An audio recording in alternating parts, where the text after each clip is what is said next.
Hello mga kamanals! Ngayong araw na to, gagawa tayo ng tapanin. Sa isang kawali, pinigaan ko at sinala ko yung 2 pirasong kinatgad na nyug. Ayan, pinakuluan ko siya. Ayan lang siya ng kumulo. At paminsan-minsan, okay din.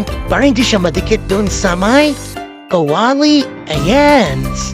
Ayan, nag-umpisa na siyang maging brown at lumalabas na yung mantika ng nyug.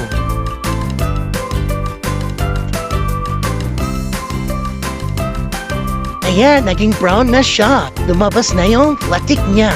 Naging brown na yung latik niya. Yan, pwede na siyang hamuin at ilagay sa isang bowl. Hamuin lahat para hindi siya masunog. Siset aside muna natin siya para magamit natin mamaya.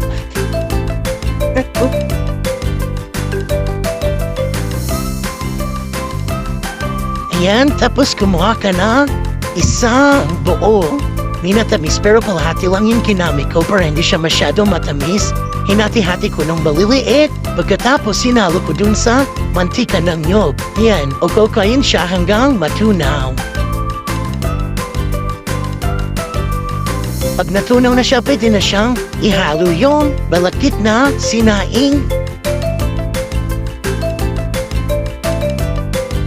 Ayan, haluin siya mabuti hanggang mag-combine yung natamis at malagkit. Lutuin ito ng 20 to 30 minutes sa mahinang apoy. Pagkatapos ilagay sa isang lalagyan, i-flatten siya at itappings yung naset aside natin kanina na latik. Ayan, ibang sarap.